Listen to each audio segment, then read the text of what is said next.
Welcome, everyone. I am Lorraine Goldbloom, and I am delighted to be here with two of my very dear friends and colleagues. I am here with Daniel Wald. Say hello, Daniel. Hello, everybody. Nice to be here. And also Anthony Gorman. Hi Lorraine. Hi Daniel. Welcome everybody. Yes, it's good to see you guys. It's not often we get together.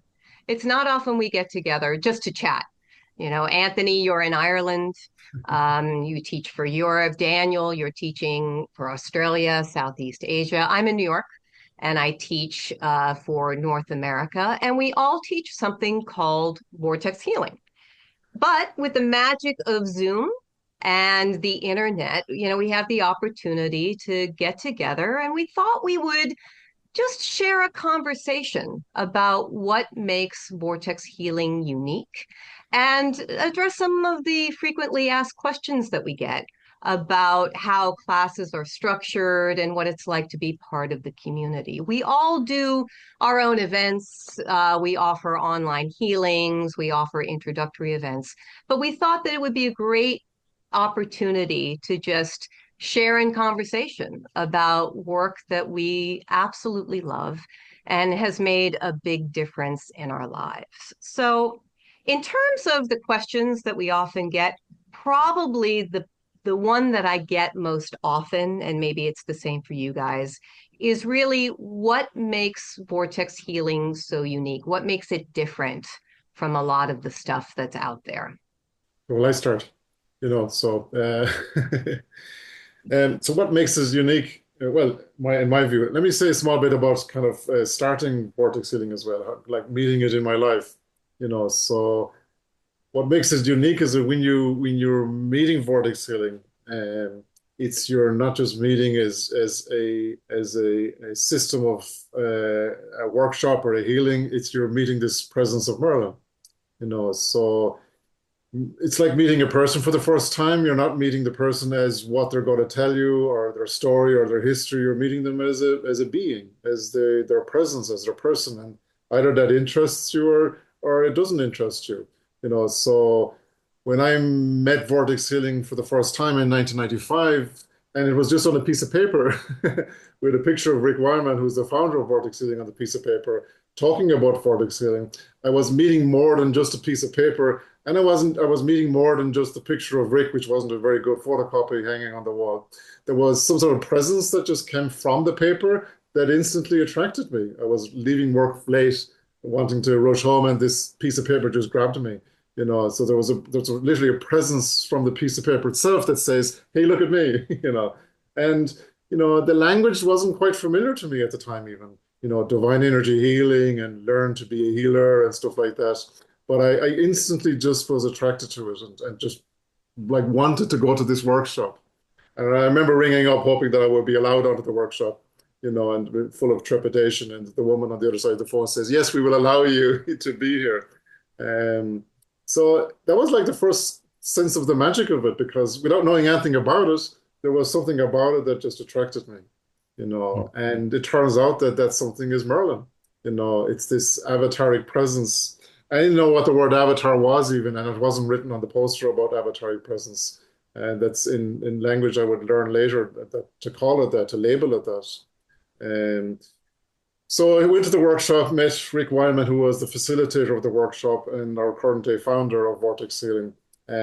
But he was very keen to point out in the beginning, although he'd written one or two books at that stage already about healing and how to heal, that he was not the originator of this workshop, that he didn't create it from his own mind or his own intellect, which is very fine.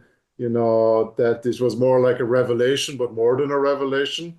He was just being the bridge of some intelligence that was deeper than just what he had written about in his previous books. And I was kind of like really interested and intrigued in that. And he said, "We're going to be teaching this class by transmission, like in silence." Like, this should be interesting.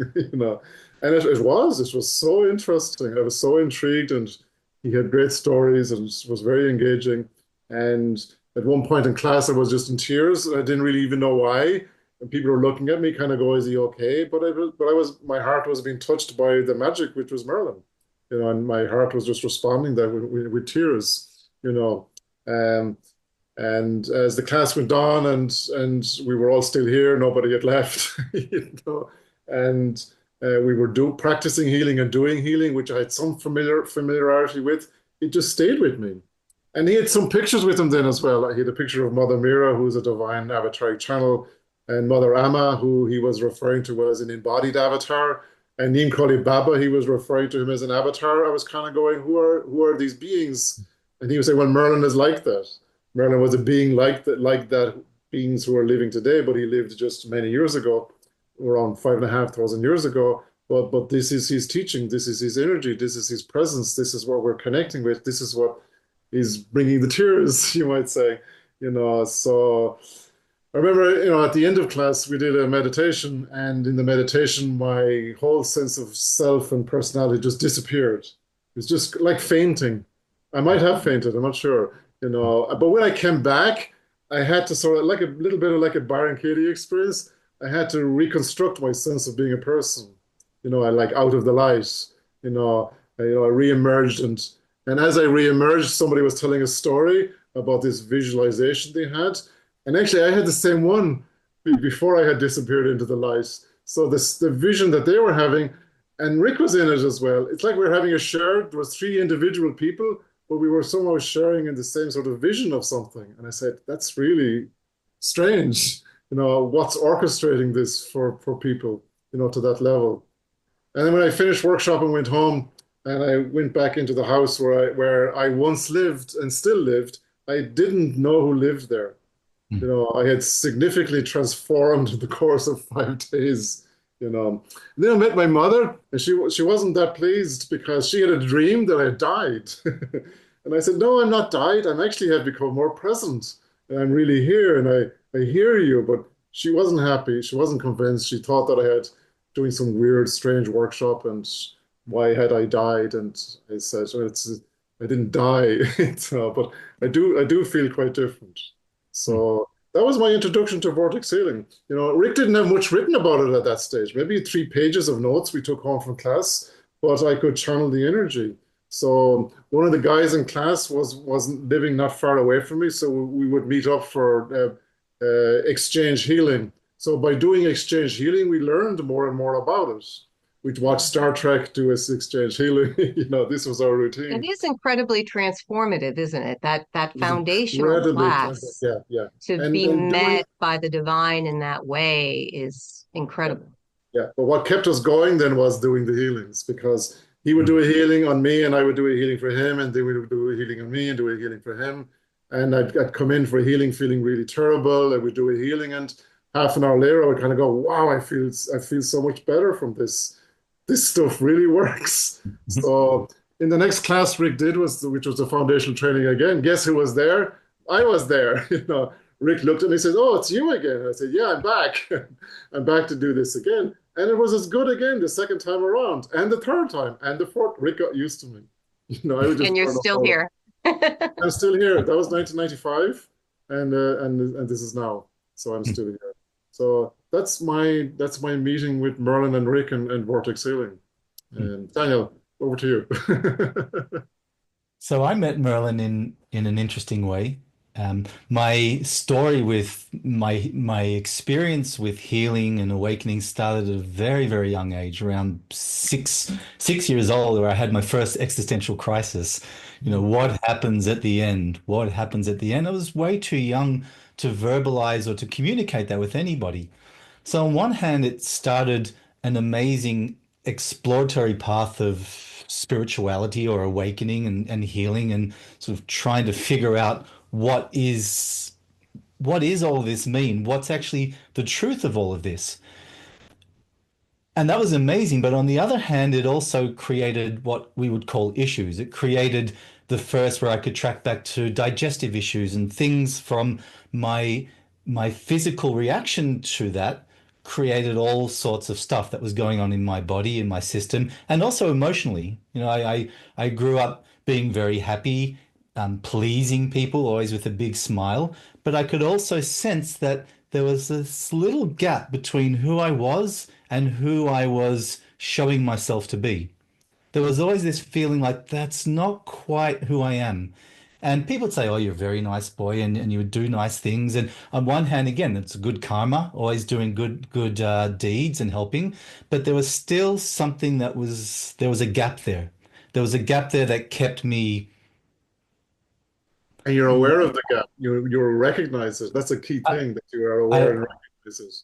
I recognize it, but I still didn't know what it was, and I didn't know how to get there. And I spent many years with going to satsangs with awakened teachers and from all around the world. And I would fly myself all around the world to sit with these people to try and sort of get into that gap. And at one point, my wife Amanda introduced me to Amma, who and I didn't have the terminology or the vocab of what an avatar is. But at that moment, I met Amma for the first time, just had a visual glimpse. Something just opened up through the gap. There was something that just came home, just knew it was home. Beyond any story, beyond of who I thought I was, who I was trying to be, even what I was trying to solve or resolve, it was just gone. It was incredible, just a miracle. A little bit later, our daughter was born, and I'll sort of make the short version of this, but um, we went to see a doctor in Amsterdam. Something was up. This doctor also turns out was working with energy. It was a Western doctor with a stethoscope, but also with a dowsing machine. I was like, this is really cool. Um, he fixed our daughter pretty much in a day. So I said, right, I'm on the table now. Here is my digestion. Have at it. And he worked with me for a couple of months. And then at one point, he said to me, I've gone as deep as I can with you. I just can't, I could keep you coming back and back and back and invoice you, but we've gone as deep as we can. But my receptionist does something called vortex healing. And I recommend you go get a meeting with my receptionist. And the absurdity and the integrity of that moment, something opened up in my heart. I said, I need to check this out. I really need to check this out. And I went to pay my bill for the doctor, and I said, and I also have to schedule a vortex healing session with you. And the receptionist said, well, what are you talking about? You're already a healer. And in fact, you're probably going to teach this one day. And something sort of stopped. And I said, maybe, but I probably won't be ready till I'm about 70, when I've had enough life experience. And at that moment, I met Merlin for the first time because something dropped away in her and she said, that's your ego talking. It was almost like she disappeared and Merlin presented as Merlin, as magic. And within 5 minutes, I looked on and I said, oh, there's a class starting in a week.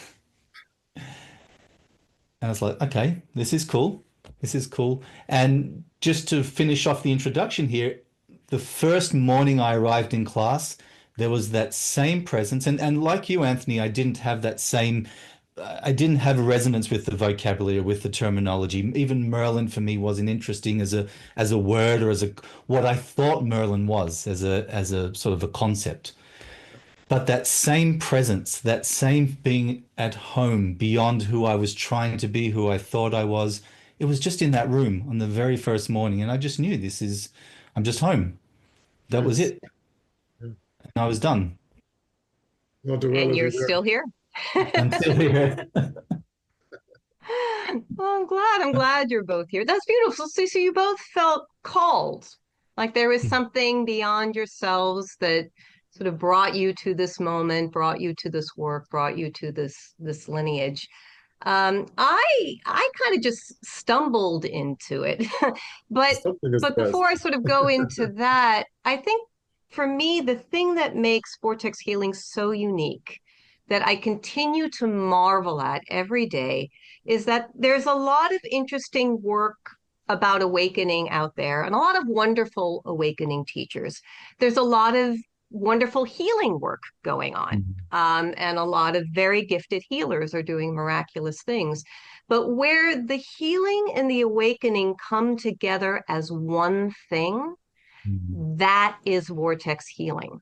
Because vortex healing is able to bridge that gap And it helped me to understand. I never got this. It helped me to understand that all of our issues, the things that keep us out of being present, they really keep us locked down in this experience of separation, of being a separate someone. And we can do a lot to make ourselves feel better and be a better person. But I needed something and I Mm. prayed for something to just crack the whole thing open, that I Mm. actually had to let go of the deeper pattern. And it was that deeper awakening that was calling. And that awakening kind of had to come beyond myself, Mm. or any technique or any tool. And to me, that magic, that's vortex healing, that's the thing that does that. That's the thing that called to you and brought you to class. Um, for me, I didn't get that. Even as a foundational level student, I stumbled in. I took it because a friend recommended it. It sounded cool. I'm interested in healing. I like working with bodies. I wasn't really, didn't have high expectations, but I always wanted to believe in magic. And I believed that magic could happen. I just didn't believe that magic could happen for me. Mm. There was something in me that was like, that's great. I believe in miracles. I'm sure, but I didn't feel that deep connection with the divine myself. I longed for it, but I didn't really feel that. But in coming through this work and experiencing this aspect of divinity that we call Merlin, because that's what Merlin is, it's a way that the unknown, the absolute, meets us in a very personal, in a very intimate way.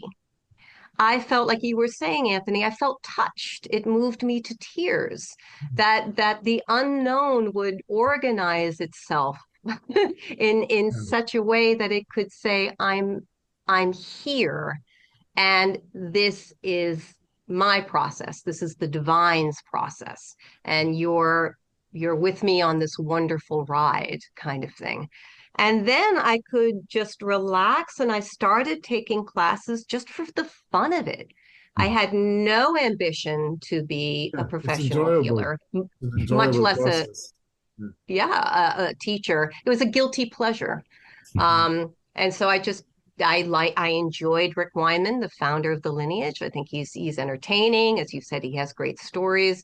But then I could also feel this magic working through him and through the class. And I had no idea, like the two of you, that I'm still here, you know. Yeah. And I now have the pleasure and the privilege of watching that unfold through everyone else that Mm. comes to class and within the lineage and the people who are touched by the lineage.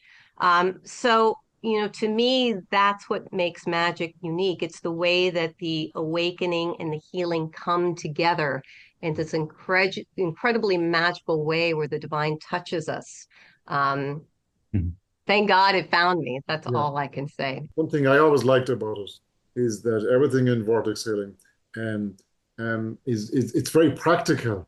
Mm. I'm more like an engineering mind type of person. I like to make things like crafts and woodwork and things like that, and to do things and to see the results of what I do.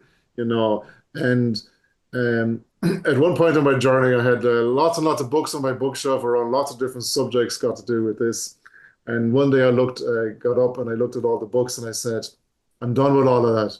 And this is all just theory. It's all just like a philosophy. I put them all in the back of the car and I brought it into the secondhand bookshop in Galway, and got rid of the vast majority of them because what I wanted to do is to have practical experience, to actually do something, you know.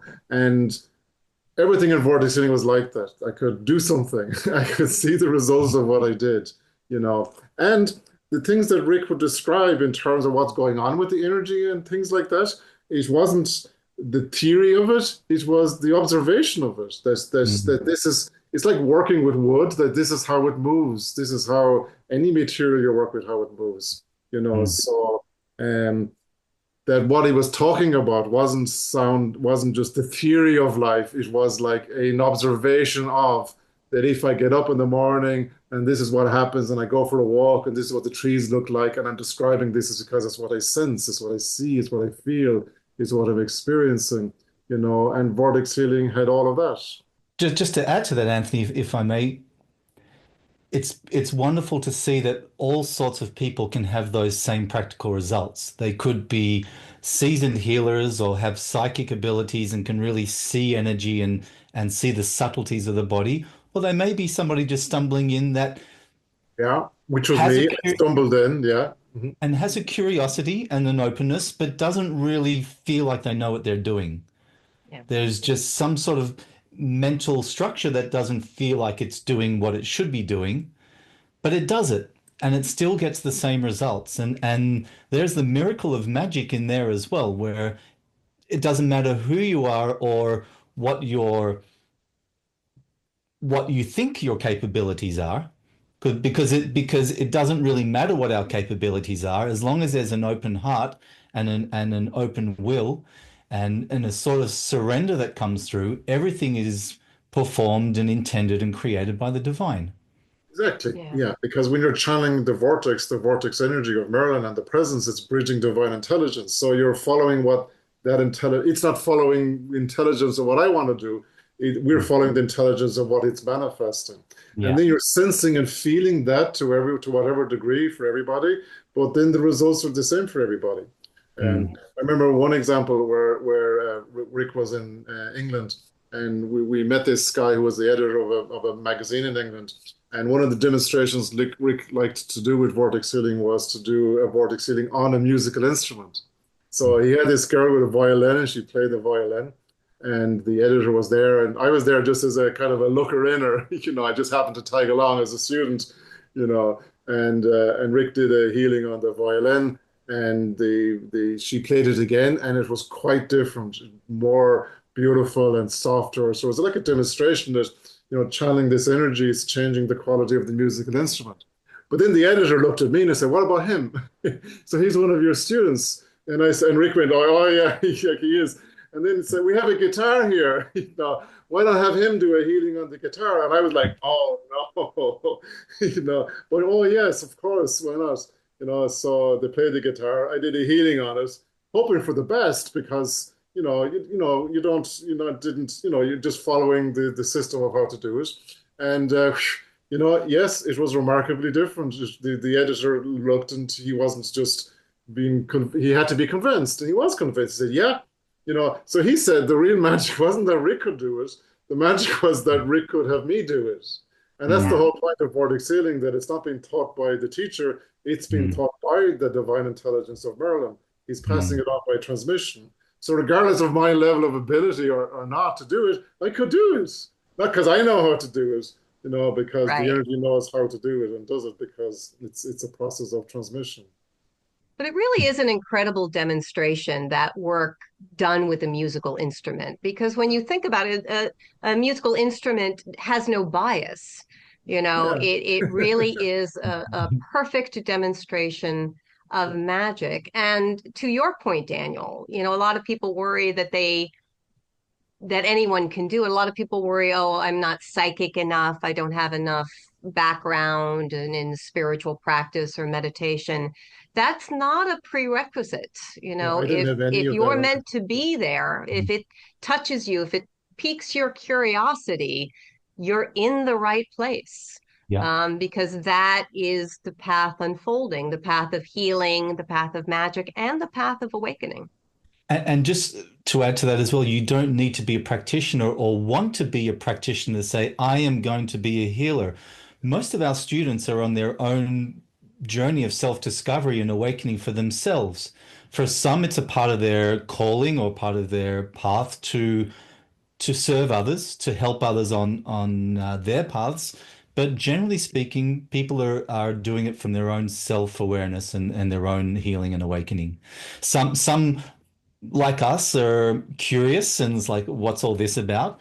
but some are also really having troubles and difficulties in their lives, either physical or emotional. We're sort of stuck or stagnant in our lives and just looking for help. Have tried many things, have tried different modalities, or something comes across their path.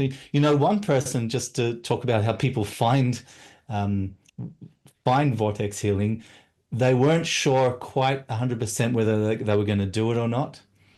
And the night before they were going to choose, they got a letter in their letterbox, and it was addressed to Merlin in their letterbox. Oh, And Yeah. and it turned out it was their next door neighbor or someone in their street. Actually, their name was Merlin, but divine intelligence had the postman put it in the wrong letterbox. And that was like, there you go.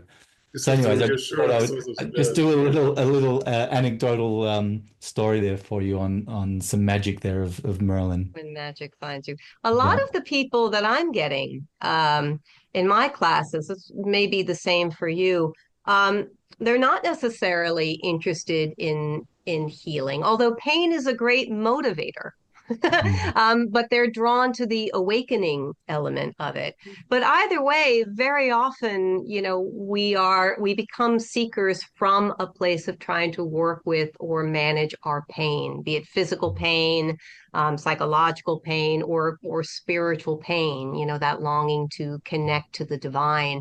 That, it's hard to wake up out of contentment. Very often, that pain, that drive becomes the path for that awakening process to unfold. Yeah, So it just brings discontent, people to even work just like discon. this. Yeah, yeah. For me, it was like it's a sense of discontent in life, even though I was quite young and I was successful in my engineering job and stuff like that. Yeah. But my Pandora's box was open, so all this stuff was pouring out, more stuff than should be attributed to my upbringing or childhood, even.